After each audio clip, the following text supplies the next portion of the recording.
To me, carbonara is one of the most underrated pastas, and it doesn't get enough credit. Today, I put a little spin on it by making it in miso, Calabrian chili carbonara. I start by mixing my miso paste with the chili and some water in a bowl until it's all smooth, and then I add my eggs to it. I do all of this while my pancetta fries in the pan. Once my water is boiling, I add my spaghetti, grate some Parmesan cheese, and as soon as they're al dente, I add them to the pan with the pancetta, add my egg mixture, some cheese, and then some pasta water until it reaches the consistency I want.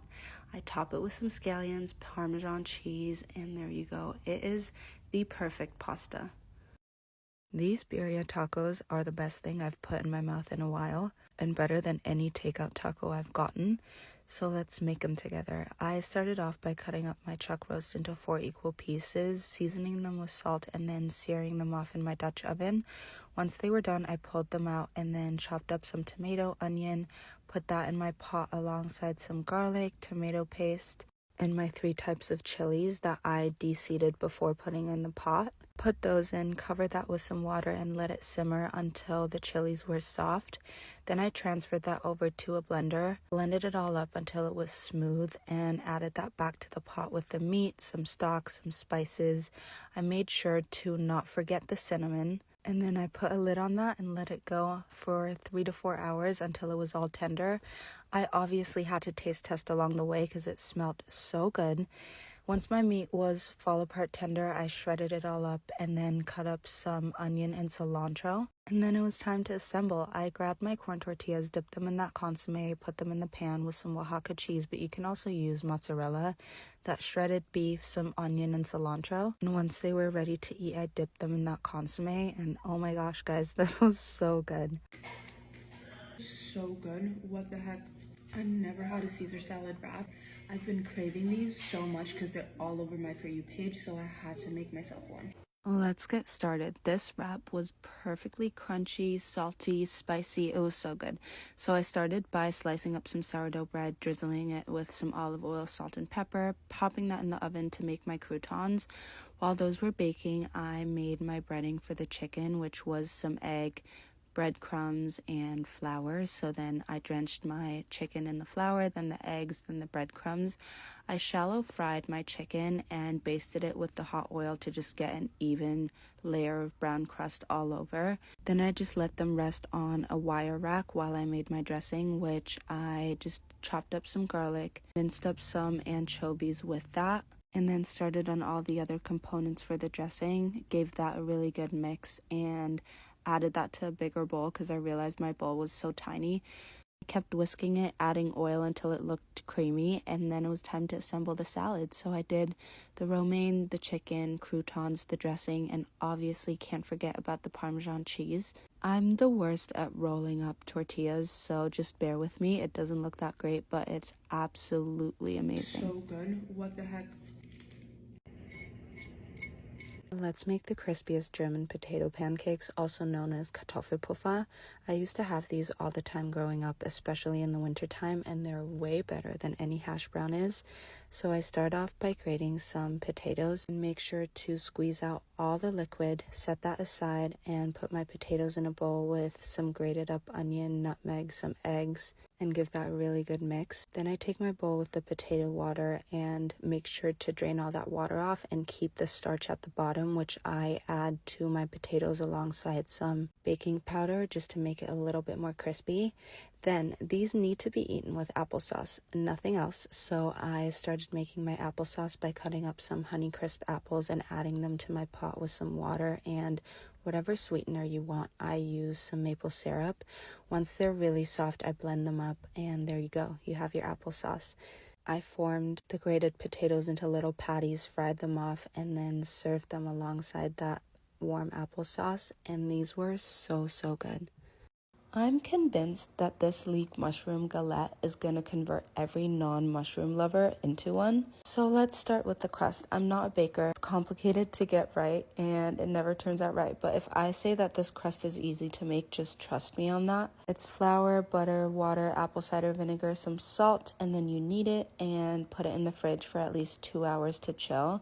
In the meantime, I chop up all my leeks. Personally, I love leeks and I think that they are so underrated and not used enough. Then I move on to my mushrooms. You can use whatever mushrooms your heart desires. To my pan with olive oil and butter, I add my leeks, mushrooms, also some shallot, garlic, and sage. My secret ingredient is miso and some mustard. Don't tell anyone. Once my dough has chilled enough, I get it out, roll it out, put my mushroom leek mixture in the middle, fold it all up, drizzle the crust with some butter. I would have used an egg if I had it.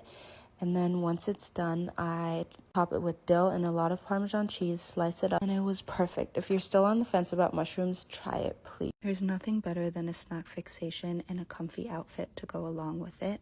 The material on this set is so soft, I do not want to take it off, and I won't for a while. So let's start with a cold honey crisp apple. It has to be cold and it has to be honey crisp. I made this date caramel yesterday with some soaked dates and coconut milk. I put that in a little glass bowl, and there you go. This is so good. It's just apple and caramel. I cannot get enough of it. Let's make some lasagna from scratch. It was a gloomy day outside, so what better way to spend it than cooking a comforting meal? I started off by making my mozzarella cheese. I added some milk, citric acid, and ran it to my pot, let that sit, and then sliced it all up. Transferred my curds to a cheesecloth to let all the whey drain out. Let that sit for about 5 to 10 minutes, and then when all the whey was drained out, I added it back to the pot with my heated up whey and stretched it. Once it was shiny and smooth, I formed it into a ball and placed that in some cold water. Then I made a really simple pasta dough with some eggs, flour, olive oil, and salt. Kneaded that until it was all smooth and then wrapped it in some plastic wrap to rest for about 30 minutes to an hour. My favorite part of cooking any meal is chopping, so we started chopping up some carrots really finely, some celery, and some onion. You can use purple onion or white onion. I just love a good purple onion. And then I brown my meat in my Dutch oven. Add my vegetables, some tomato paste, some crushed tomatoes, and some herbs. I let that simmer for about 30 minutes to 45 while I prep my lasagna sheets. I cut my dough into 8 pieces and then rolled them out into rectangles. When it was about time to assemble, I made a quick bechamel sauce to go in between my layers and then started putting it all together. I put down a layer of the ragu, some bechamel, then my lasagna sheets, and then kept repeating that until I reached the top. At this point, I took my mozzarella, sliced it up, and layered it on top. I decided to only do one layer, but feel free to add any other cheese that you want. And then I popped that in the oven for 35 minutes and pulled it out, and it came out so perfect. But since I couldn't wait, I burnt my tongue with that first bite. This has been my favorite late night snack lately. It's currently 11 p.m. I just made some strawberries and icing sugar. I just make my icing sugar with some lemon juice and powdered sugar. It is the best thing ever. I don't really like chocolate, so I've never understood the appeal of chocolate covered strawberries, but these, so good. This has been my favorite late night snack lately. I know it doesn't look the best, but it's vanilla pudding with a raspberry sauce. Okay, you basically just make your vanilla pudding with your eggs, milk, sugar, the usual, and then you make your raspberry sauce by boiling down some raspberries with some sugar and lemon and popping that in the fridge. I like the combination of warm and cold stuff, so my custard is a little warm still, and then my raspberry sauce is cold. There's just something about like the tartness of the raspberries with the sweetness of the vanilla pudding. This is so good. I grew up having vanilla pudding a lot, so this is so nostalgic to me.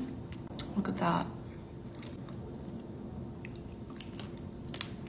This has been my favorite late night snack lately. It's actually past midnight. It's 12:43 and I was craving this so bad. It's just whipped cream with blackberries and raspberries on top and some coconut sugar. I usually like homemade whipped cream, but you can do whatever. And the sugar on top is so good because it's so crunchy. Yes, I grew up eating this and I forgot about it. I haven't had it in years. It's so yummy.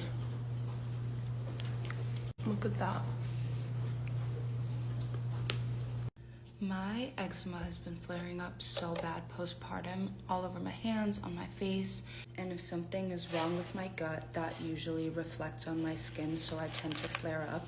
I love how taking seed just supports my gut health and fixes things. I take the DSO1 Daily Synbiotic.